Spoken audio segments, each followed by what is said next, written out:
কিন্তু আজকে প্রমাণ দেখতে পেরেছি। এই ডাস্টবিনটা দেখতে অনেক মানে ঘুরে এখানে এসেছে যে আমরা এখানে যাব, ময়লা ফেলাবো। এই যে মানুষের আকাঙ্ক্ষা, তার মধ্যে মানুষের মধ্যে এখনো ওই ক্ষোভটা আছে। রুকো যারা, সবার করো। আসসালামু আলাইকুম। আপনারা জানেন যে আমি দীর্ঘকাল হচ্ছে বিভিন্ন ধরনের মানে এই বৈষম্য বিরোধী ব্যানারে বিভিন্ন ভাবে কাজ করতেছি। আজকে আমার বাসায় এবং আমার চাচারা যারা হচ্ছে আপনার, আমি যারা আমাকে চিনে, মানে যারা আমার সাথে রাজনীতি করে সবাই জানে, ঠিক আছে।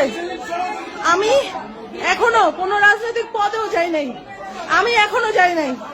আমার বাসায় হামলা করে ছাত্র দলের ছেলে পেলে, ঠিক আছে। এদেরকে চাঁদা নিতে মানা করা হয়েছে দেখে আমার বাসায় ইট দিয়ে, তারপর হচ্ছে আপনার রামদা দিয়ে হামলা করা হয়েছে। একটা বাসার জানলা ভেঙে ফেলেছে ওরা। আমার বাসায় হচ্ছে রামদা দিয়ে অ্যাটাক করছে। আমি সেফ কোথায়? আমি যদি এত কিছু করার পরে, স্বাধীনতার পরে আমি যদি সেফ না হই আমার দেশে, আমি কোথায়? আমি প্রতিনিয়ত এই ব্যানারের জন্য কাজ করছি। আজকে 6 মাস, আমি 6 মাস কুত্তার মতো খাচ্ছি এই দিন দেখার জন্য না। আমার বাসায় আজ পর্যন্ত, আমি বিএনপি, আমার ফ্যামিলি বিএনপি করে, আমার বাপ রাজনীতি করে না। আমার বাসায় আজ পর্যন্ত হামলা করার সাহস পায় নাই কেউ।